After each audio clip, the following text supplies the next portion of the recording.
Hi everyone, buenos días o noches donde quiera que se encuentren. Welcome to another episode of Bailando con los Espíritus. Once again, I am your host, La Bruja Mayor, and I'm here with Freddy. Hey everyone, I'm excited to be again in this podcast. And let's get to the story. Bueno, hoy les traigo unos cuentos aterradores de mi rancho. Y la historia de hoy se trata de Clara, una amiga de mi mamá.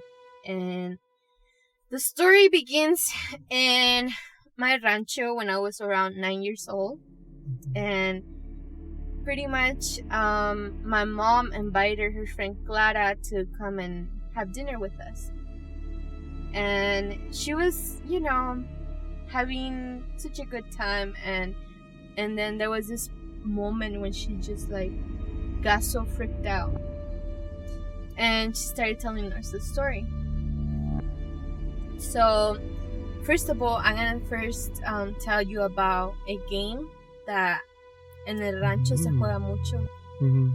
You know, when you're around maybe in 4th grade, 5th grade? Yeah. So, the game is about colors. And it involves some...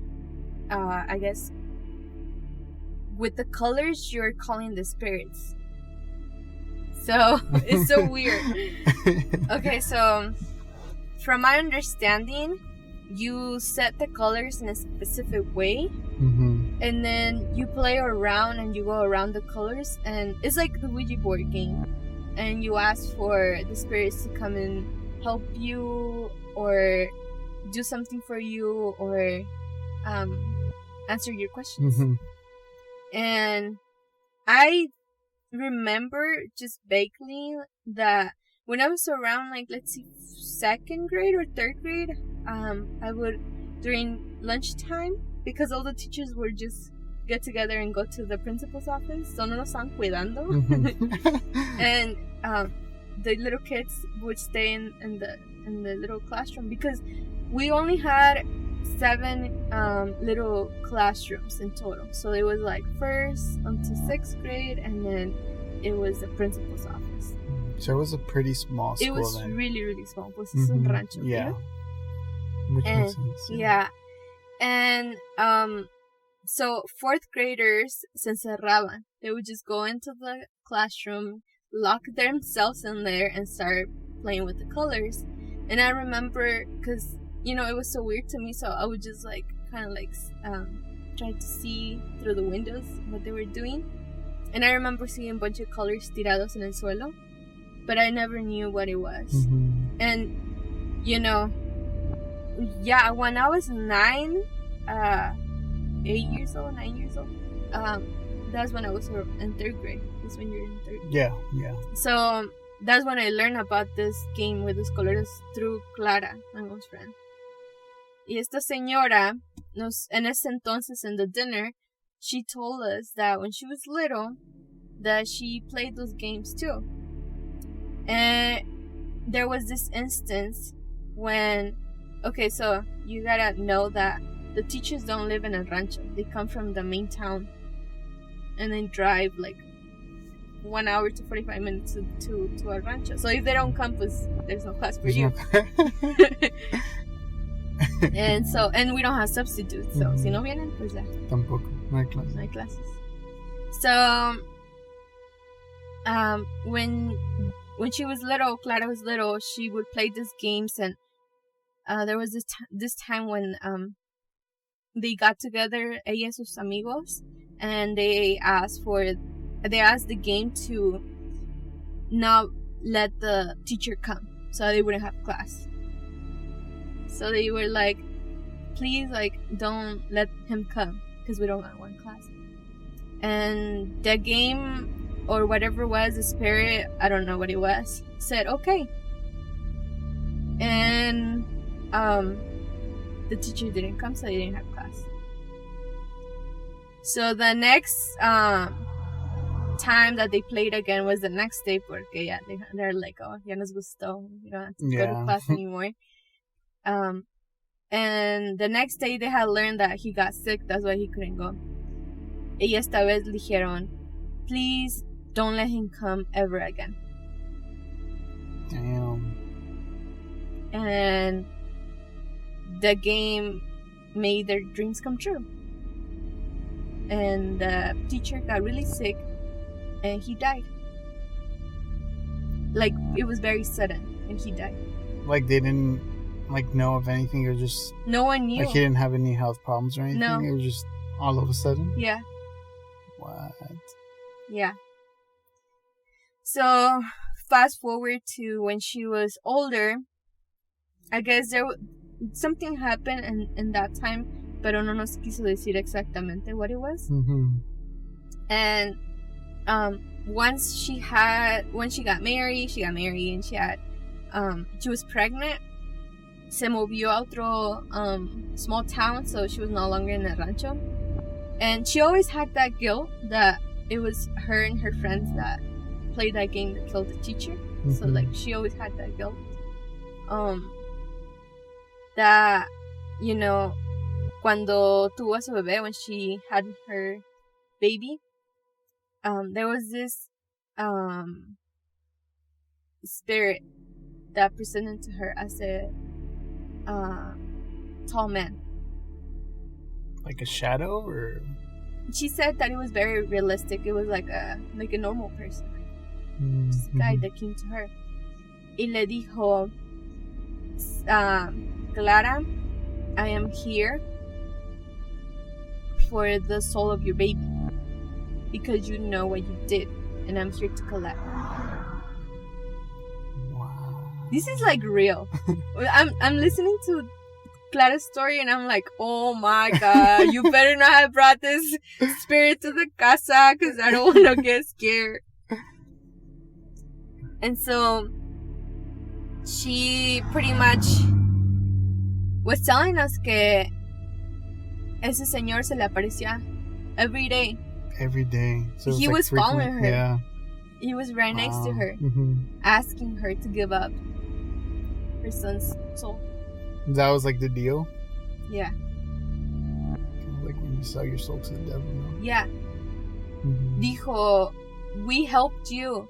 Now we came to collect. So as a time, you know, because she didn't give up her son's soul, so as the time progressed, he became deformed.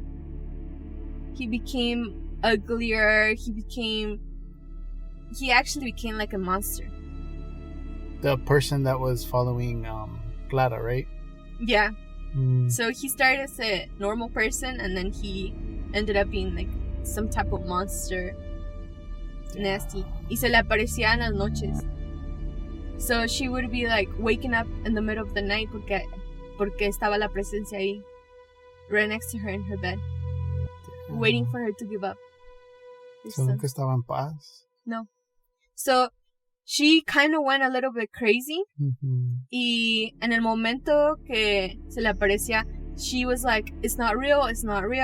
Let me go to the doctor. Maybe they could help me out. Maybe I'm just having a mental breakdown because of what happened. Maybe I'm just seeing things. That was her belief. So then she would go to the doctors and they would give her pills and everything, y nada funcionaba. So this thing was following her.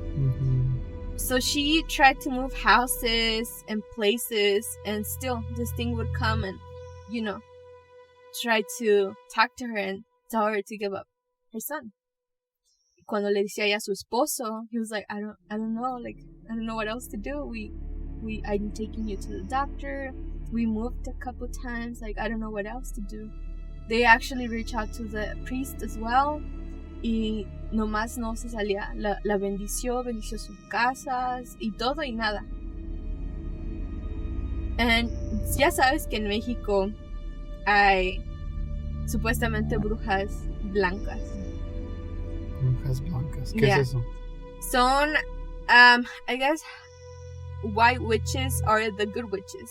The ones that do like amarres de amor, or like try to como tell you like si alguien te está haciendo brujería, dónde te están haciendo brujería. I've never heard of that. No, yeah, the first time. they're the ones that like are the good ones, that they'll help you.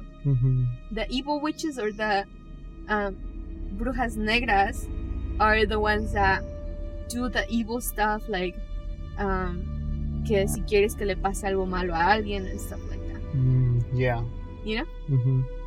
So she went to one of these brujas blanca, and this bruja le dijo, you know why he's following you. You did something, and he's here to collect your son's soul porque tú pidiste algo y ellos te lo dieron. Tú pidiste que ese señor se muriera.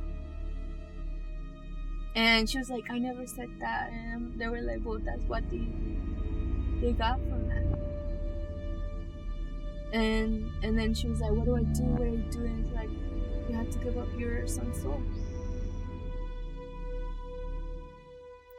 And so, yeah, she went so crazy. Fue con su mamá tampoco no le pudo ayudar. And in that moment when she was telling us all of this, she was crying. She's like, it's currently happening to me. This is happening right now as I speak. Yeah. And she said, ¿por qué no trae ahí su bebé con ella? El bebé estaba con su mamá. And she said that once she leaves her house, she said, he's gonna walk with her. Whatever it was. Yo sé que él está esperando. I don't know why this spirit didn't come inside the house. Hey, that's good for you guys. Yes.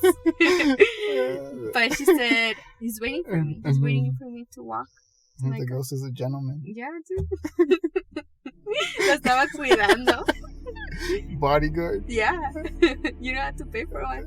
Guardian angel. Oh man, yeah. But it was like when she was telling us all of this, yo nomás lo que podía pensar era que me asusté. Yo dije, ya vete, ya no, nunca vuelvas a venir. That's it. Yeah, well, I mean, they're bringing like bad energy as well, like, you know. They are. Yeah, I would be like kicking them out, like, ya váyanse, like, get out of here. Go. Oh, like, I have to take an exam right now. Yeah. It's like, you know what? I think it's time for me to go to bed. Yeah. Yeah, y después, as, you know, ya cuando estaban, like, en sexto grado, I mean, ya parte de esa historia, cuando estaba en sexto grado, one of my friends actually told me about this other game with the colors. Yeah. And it was so horrible. We were in the beginning stage of doing it, and después me acordé de la historia. Dije, no, I'm not ready for this. I don't want to do this. No. Anyways, cuando Clara terminó su historia, pues nosotros no sabíamos qué hacer. She like started like breaking down y llorando y todo. Damn. And we were just like, oh my god. And it's so crazy. I just don't know why people do this kind of stuff. Like, and I remember that story so vivid. Like, cuando nos estaba diciendo, I'm like, oh my god, en serio? Like, I guess they just don't take it seriously. Like, they think it's just a game, you know? Yeah. Like, we shouldn't be playing with, like, all that stuff. Yeah. I mean, me imagino que todo esto empieza, like, just as a regular game, pero ya estás invitando a evil spirits to come and you know. And so, a la misma vez es like, pues estás jugando con fuego pretty much. Estás jugando, sabes muy bien lo que estás, what your intentions are. Because a la misma vez it's just material stuff. But the intentions, like, you know, it's like, I am playing with this pencil, or, you know, have you seen those? And just, I think, YouTube videos, TikTok, I don't know what I saw, pero donde hacen un little dot, and then they put a, what is it called, a needle in the dot, and then they do another dot, and when you're like circling the dot, the needle is moving. But they were saying like, oh, it's a spirit, you know, moving it. No, I haven't heard of that one or seen of that one or something like that. I don't know exactly how it was, but I'm just saying, like, you could be doing anything, pero las intenciones son las que like what matters. What matters. Your intentions are what matters. Mm-hmm. If you're calling the evil to come, pues obvio. But yeah, it's a really intense story, and that's all I'm gonna say for this time around. I know it was pretty short, but next time I have a compilation of different stories. So there's gonna be 3 stories in one.